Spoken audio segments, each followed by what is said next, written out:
7-7 delegation दुनिया के तमाम देशों में गए हैं, ये अंडर सेक्रेटरी और भूतपूर्व सदस्यों को छोड़कर कभी किसी राष्ट्राध्यक्ष से मिले अभी तक? तो कुछ सवाल हैं। ये डेलीगेशन कितने राष्ट्राध्यक्षों से मिले हैं? ये डेलीगेशन जहां जहां गए हैं, क्या उन देशों ने दो टूक औपचारिक बयान देकर भारत का समर्थन किया है? क्या उन देशों ने खुलकर पाकिस्तान प्रायोजित आतंकवाद के खिलाफ बोला है? क्या ये जो डेलीगेशन गए हैं, ये विदेशी मीडिया से मिल रहे हैं या नहीं मिल रहे हैं? और अंत में एक सवाल, इन सारे डेलीगेशंस के जाने का भारत को क्या फायदा हो रहा है? क्या हमारे पक्ष में एक माहौल बन रहा है? मुझे लगता है इन सवालों के जवाब मिलने चाहिए।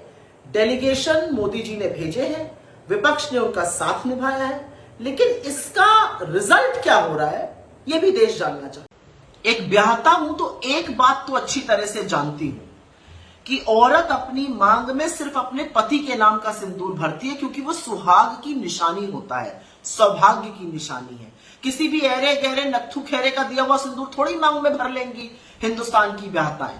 सिंदूर सनातन संस्कृति में समर्पण की, प्रेम की, हर परिस्थिति में एक दूसरे के साथ खड़े रहने की, एक दूसरे के पूरक होने की निशानी है।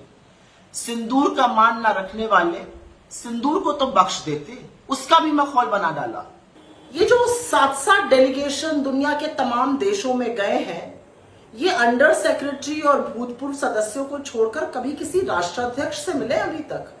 तो कुछ सवाल हैं। ये डेलीगेशन कितने राष्ट्राध्यक्षों से मिले हैं? ये डेलीगेशन जहां जहां गए हैं, क्या उन देशों ने दो टूक औपचारिक बयान देकर भारत का समर्थन किया है? क्या उन देशों ने खुलकर पाकिस्तान प्रायोजित आतंकवाद के खिलाफ बोला है?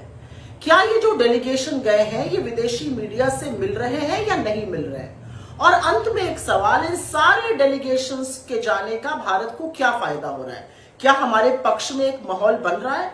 मुझे लगता है इन सवालों के जवाब मिलने चाहिए। डेलीगेशन मोदी जी ने भेजे हैं, विपक्ष ने उनका साथ निभाया है, लेकिन इसका रिजल्ट क्या हो रहा है, यह भी देश जानना चाहता है। एक ब्याहता हूं तो एक बात तो अच्छी तरह से जानती हूं कि औरत अपनी मांग में सिर्फ अपने पति के नाम का सिंदूर भरती है, क्योंकि वो सुहाग की निशानी होता है, सौभाग्य की निशानी है। किसी भी ऐरे गहरे नत्थु खेरे का दिया हुआ सिंदूर थोड़ी मांग में भर लेंगी हिंदुस्तान की ब्याहताएं। सिंदूर सनातन संस्कृति में समर्पण की, प्रेम की, हर परिस्थिति में एक दूसरे के साथ खड़े रहने की, एक दूसरे के पूरक होने की निशानी है। सिंदूर का मान ना रखने वाले सिंदूर को तो बख्श देते, उसका भी मखौल बना डाला।